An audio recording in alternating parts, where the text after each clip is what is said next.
The Benjamin Dixon Show is only possible with listener support.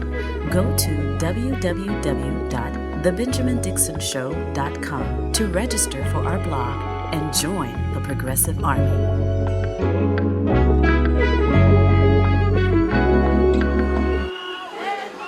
The whole of Africa's LGBTQ community feared it,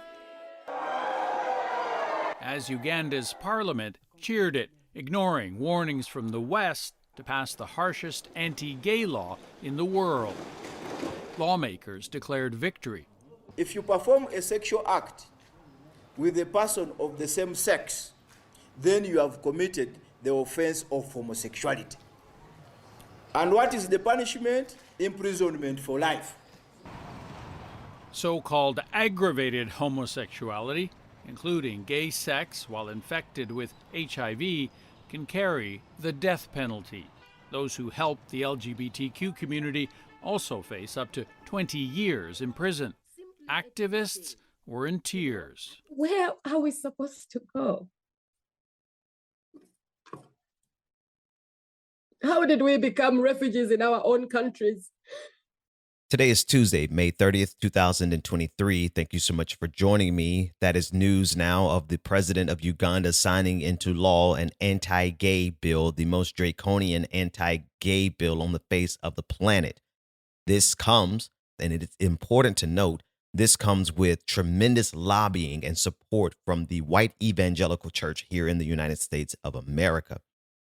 The law strengthens existing measures and introduces new provisions targeting LGBTQ individuals and advocates. As you heard them say, simply assisting an LGBTQIA couple will get you 20 years in prison.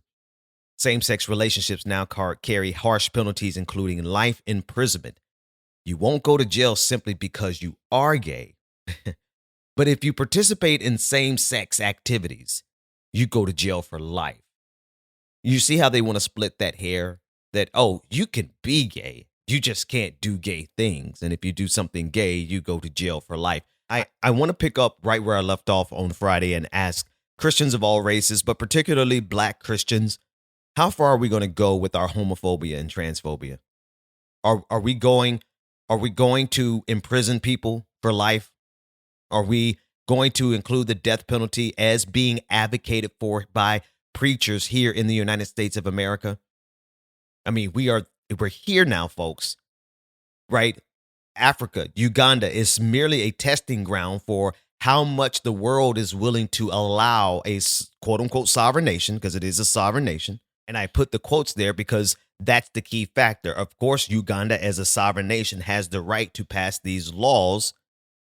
But does the world have the temperament and the stomach for this type of genocide of an entire community? That's the goal, by the way.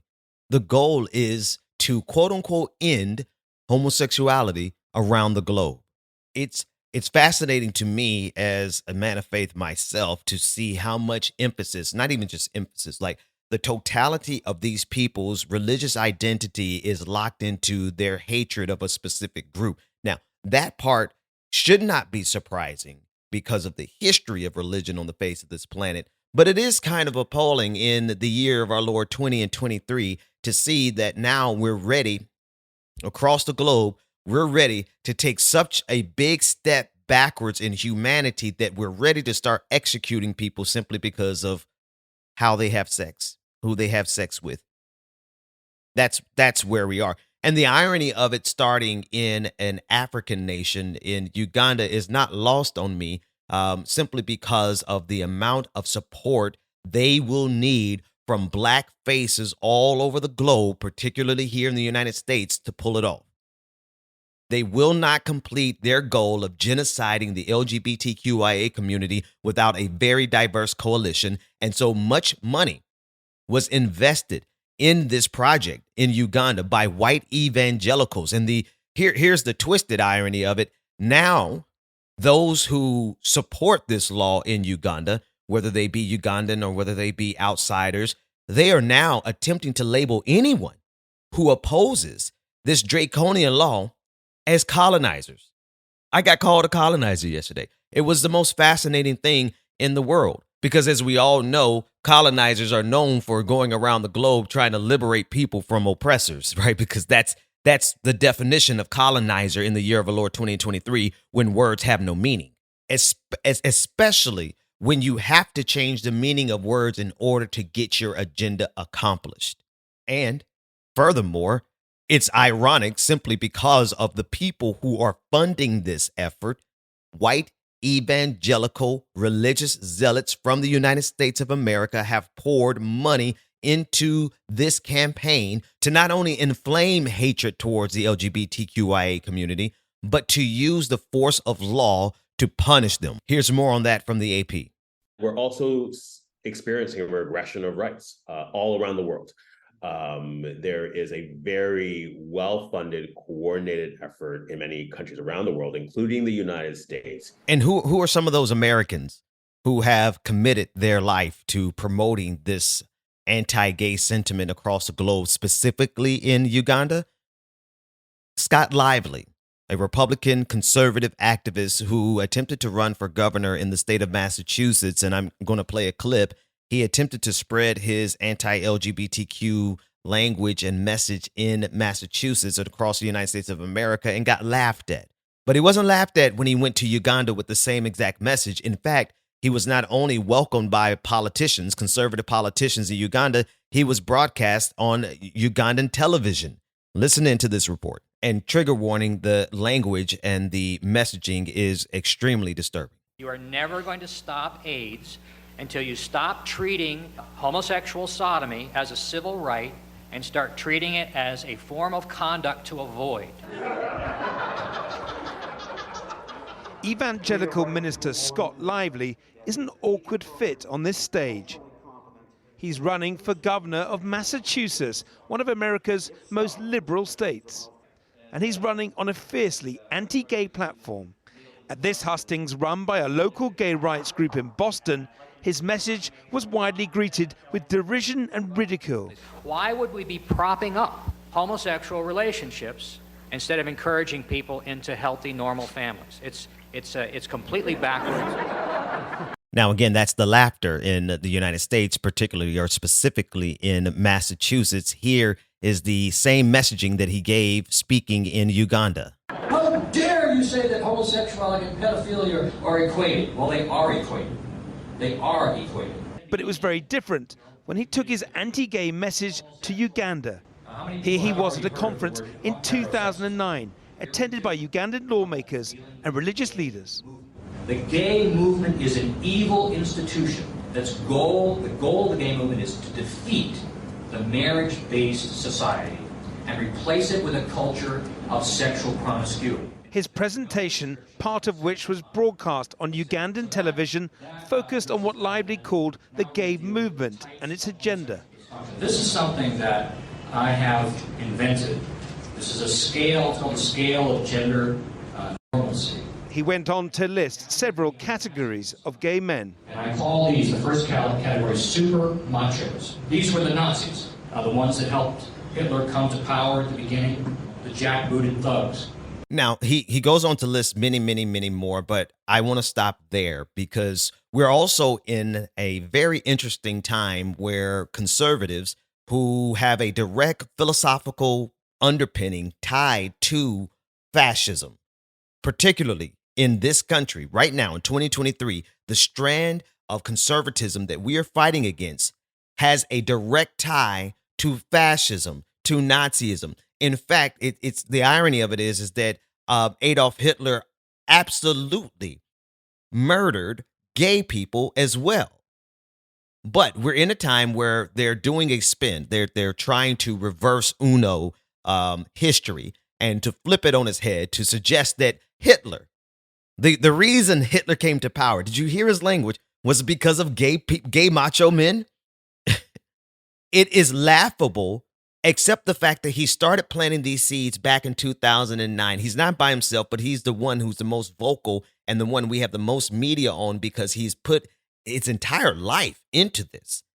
Almost 20 years that he has put into sowing the type of anti-gay sentiment in Uganda that's necessary for them to come out with the death penalty.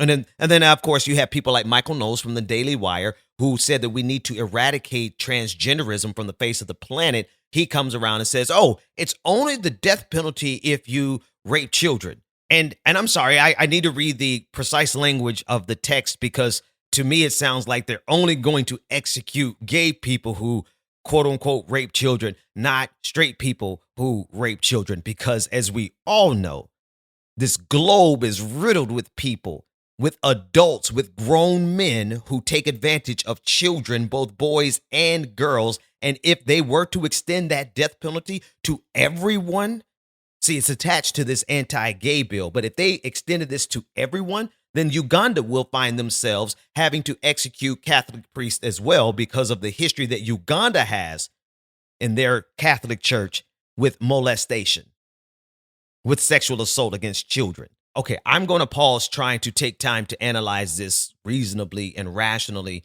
and break it down to you based on the arguments. And I really just need to know, how far are we going to let this go? I really want to know from Black Christians generally, but specifically Black Christians, are you okay? Are you ready to go down the road where we're going to be killing people because they're gay? Are we going to go down the road where you're going to ignore everything that's happening in the churches with priests so that you can go after the gay couple? Talk to me now.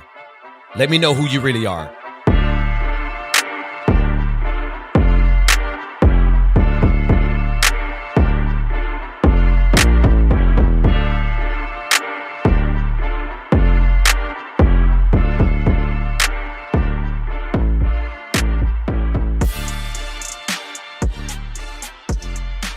Is right now the time for Ron DeSantis to run for president?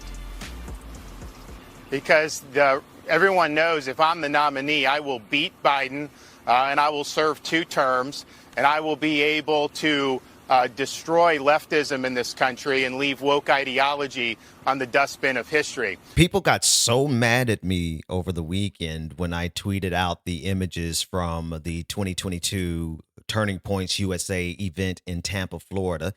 Turning Points headed up by Charlie Kirk, in which Nazis, actual Nazis, showed up with their Confederate flags, with their Nazi swastika flags, with their SS flags, and with their DeSantis country flags.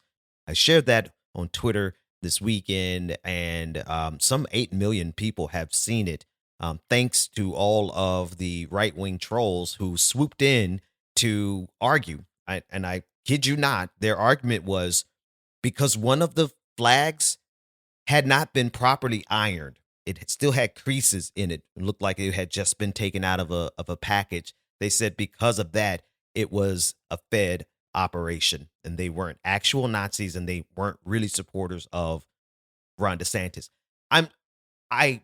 We could talk about that a little bit later, right? Because it was really a fascinating event to see just how completely and totally deluded conservatives are forcing themselves to be. They are really taking the position of see no evil, hear no evil, even though they are committing acts of evil. And it becomes painfully clear how it was during the time of Nazi Germany, where so many quote unquote normal Germans, right, went along with it and were so surprised and so shocked to see the horrors of the Holocaust after the fact. And you ask yourself the question, how do you get to that place in humanity? Well, go to my timeline and look at the thread of all of the people who repeated like automatons the exact same talking point to deny the reality that Ron DeSantis is supported by Nazis. And the reason he's supported by Nazis is because he's a fascist himself. Listen to this clip again as he talks about completely eradicating the left from the face of the planet, or at least from this country. Is right now the time for Ron DeSantis to run for president?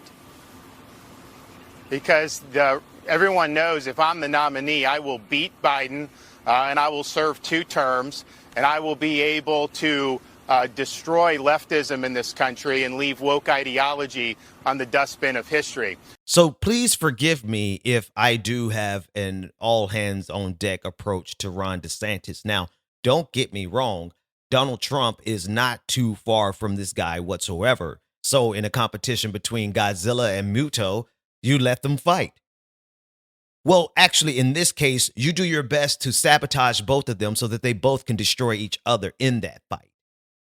Because we're dealing with fascist number one, which is Ron DeSantis, who has committed his life to destroying all things woke. And I hesitate there because that's not really where he's committed his life. He's committed his life to gaining power. And he sees that the fast track to power right now is the same framework that has been created by the conservative movement up to this date, which is the hatred and the rejection of the LGBTQIA community and the targeting of the LGBTQIA community and the full-on assault against blackness. And you get away with it by saying woke. I want folks to also notice the seamless conflation that's being made right now between being black, being leftist, and being in the LGBTQIA community. When you look at the attacks that come from the right, from conservatives, it is always a 1-2 punch. And they might get a third hook in there and include leftism, but you're always going to see it in this order. Number one thing they're going to attack right now is the LGBTQIA community, and that is because they have so much solidarity from black Christians and black conservative religious people of all religious persuasions. There are a lot of black folks and brown folks who are co-signing on this hatred of the LGBTQIA community. So that is the very first thing that they're always going to move out in terms of their assault, in terms of their agenda and their methodology to get power. Number two is attack on blackness. And you're going to see LGBTQIA linked right next to other letters like the NAACP, next to Black Lives Matter, BLM, next to woke. Look at any of their timelines. Look at any of their press conferences. It's always a 1-2 punch. And then now finally Ron DeSantis just going for the whole ball game and saying, F that, we're just going to wipe out the entirety of the left. And you might be thinking, well, I'm not a leftist. I'm sorry, if you stand for the liberation of anything, I'm not even saying stand for the liberation of everybody. You could be particularly selfish and just say, I want liberation for myself, which is so funny because I watch a lot of some of my so-called more radical black friends, and I put that in quotations because that definitely remains to be seen. But some of my quote unquote more radical friends in the black community, they feel like the only thing that we should fight for would be for the liberation of black people and reparations, and completely forget about anyone else. Forget about brown folks. Definitely don't support immigrants, right? Definitely don't support that gay stuff in the LGBTQIA community. And what's so funny about it is that then when they have completely alienated any other ally that we have, that is precisely when these fascists strike to remove AP African American history, to ban diversity and inclusion, to declare a war on woke.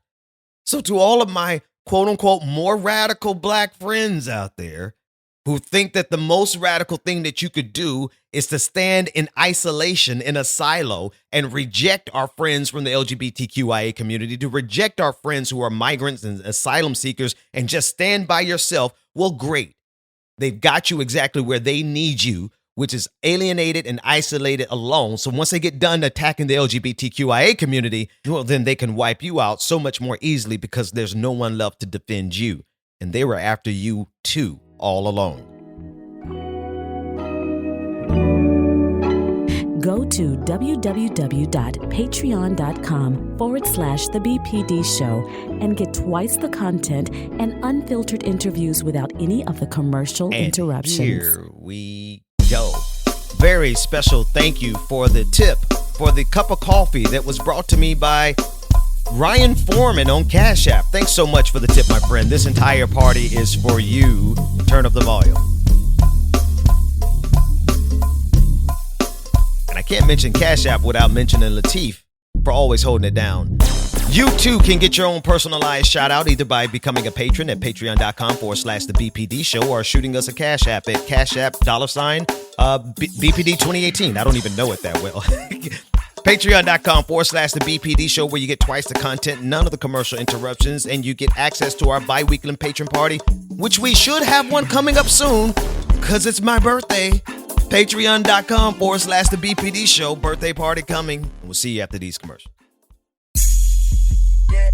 Welcome back to The Benjamin Dixon Show. Visit us online at thebenjamindixonshow.com.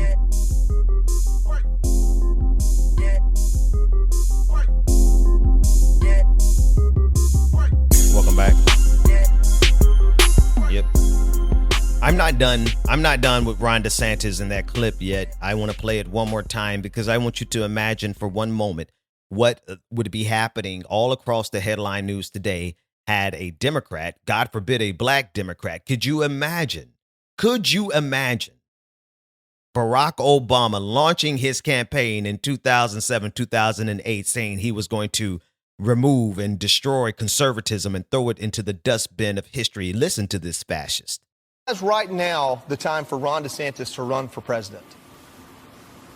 Because everyone knows if I'm the nominee, I will beat Biden and I will serve 2 terms and I will be able to destroy leftism in this country and leave woke ideology on the dustbin of history. Now, it's a little disturbing to think about exactly what this man would do to accomplish his goals when you consider what he has already done in the state of Florida. But I just want you to pause and let's not go that deep. Not just yet. We could probably talk about that in the patrons episode because that might require us using our Second Amendment to defend ourselves against his minions. Right.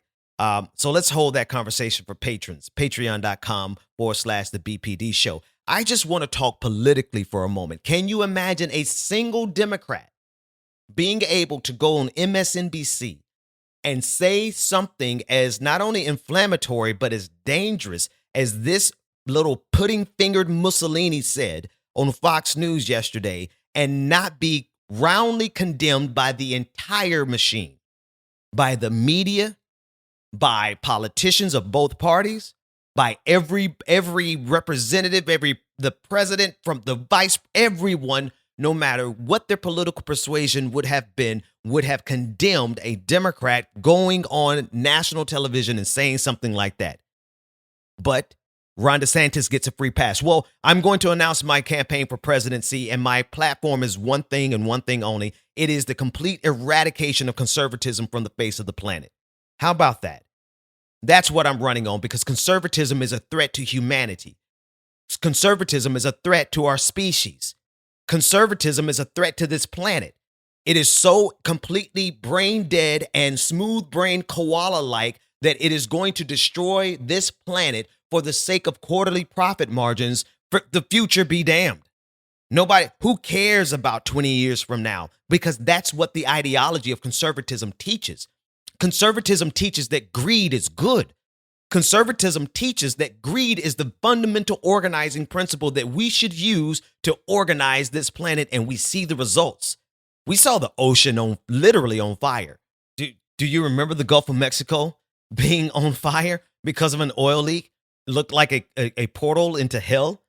I mean, conservatism is a threat to humanity. So I proudly announce that it is my goal to eradicate conservatism from the face of the planet and leave white supremacy in the dustbin of history. Now imagine a political candidate getting on national television and saying that. This is where we are in this country when it comes to the Overton window. We have an aspiring Mussolini attempting to use culture wars to catapult himself into power, and he has the experience and the track record of executing his petty agendas against people that he disagrees with. And those petty political agendas turn out to be something quite drastic, which means looking at our loss of freedom. Do you think he doesn't support this bill in Uganda? I'm sure he'll find some nice way to circumvent that conversation, but you absolutely know he passed a similar bill in Florida, right? He has extended the death penalty, and here's the context that he extends the death penalty for raping children, and he does it in the context of a conversation about the LGBTQIA community, but doesn't say anything about the Catholic Church. So when this uncharismatic fascist says these things, we have to understand this is exactly what he intends on doing, and he is flanked by a party that is rabidly drenched in their homophobia.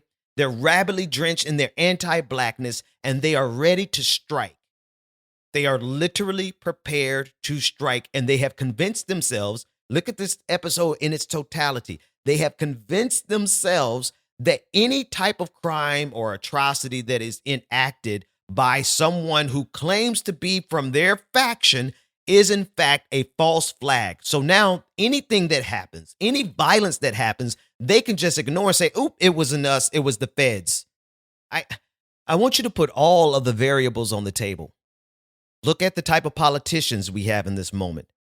Look at the type of populace, this crowd, this mob that is brewing on the right, that is being funded on the right, that is organized on the right. Look at the type of allies that they are gathering across the globe, whether it be in the allies they created in Uganda or the allies that they find in Russia and Vladimir Putin. Look at all of the players involved, all the pieces that they have on the table, and tell me if these folks are not serious about what they say when they say it. So the question is what are we going to do about it? I can tell you this much. We're going to do a lot more than just talk about it. We're on the ground organizing. Patreon.com/The BPD Show. We'll be back right after this.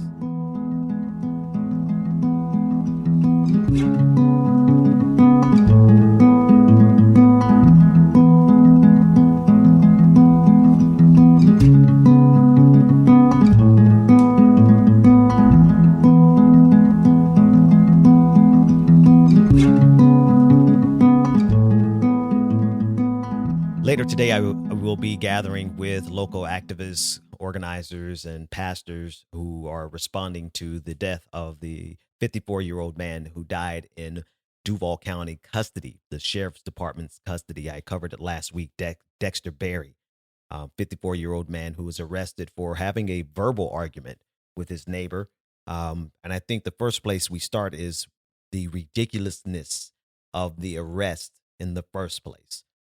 There was no fisticuffs, no fight. It was a verbal altercation that landed Mr. Berry in jail without his heart medication that he needed to prevent his heart transplant from being rejected by his body, right? Anti-rejection medication, which could have kept him alive, but the sheriff's department chose not to give it to him. There's an investigation going on now to see why that happened, because it is documented on the dash cam. It's documented with the judge that he spoke before, that he made it clear that he needed his medication right away. And it never came. I spoke with the attorney of the family as well as some of the journalists who are reporting on this, and there's a lot more to come in terms of the for-profit company that was responsible for fulfilling that healthcare need being under investigation itself all across the country for neglect. More details on that to come, but we are preparing a response because of the needless tragedy that it was. And when you pause and just consider the difficulty of receiving a heart transplant in this country, period, it compounds the injury. It compounds the insult, because how many people, I mean, I can't even use some of my normal phrases because they're a little too on the nose, right? How many people would have killed for a heart transplant, right? Like that is one of the most difficult, and understandably why, right? It's not rocket science, but to see that this man who waited 12 years for a heart transplant and then 2 years after receiving one, having a successful 2 years using his anti-rejection medication, lose his life because of the negligence, whatever the case may be. We'll see what this investigation comes up with, but at the end of the day, it was at a minimum the negligence involved in caring for another human being that led to this man's death. And we're going to get more information again from the journalists who are on the task, on the job, on the case, the attorney, the family, who I will be speaking with again coming in the coming days. And then later today, we are organizing locally. I mentioned the organizing because you need to be organizing as well. You need to be organizing in your community. You don't have to reinvent the wheel. You don't have to go out and create an organization unless there's absolutely nothing in your city. But there are groups there that need your help, that can use new ideas, that can use a new influx of energy in life. So I encourage you, whatever you're doing, add organizing to it. Organize with some leftist leaning organizations, some black organizations, some black churches. It doesn't really matter. You organize with people who have skin in the game to fight for justice, to fight for liberation. They may not be your exact demographic match. They may not be exactly the type of people that you want to stand in battle with. But if they are fighting the good fight on behalf of liberating and getting justice for the people, then absolutely that's a group that you should be organizing with. And I want to encourage it. I want to push you to get out there because we need you to make sure that you are aligned with other like-minded people because the enemies against us, they're organized too. Patrons, stay tuned. Everyone else, see you tomorrow.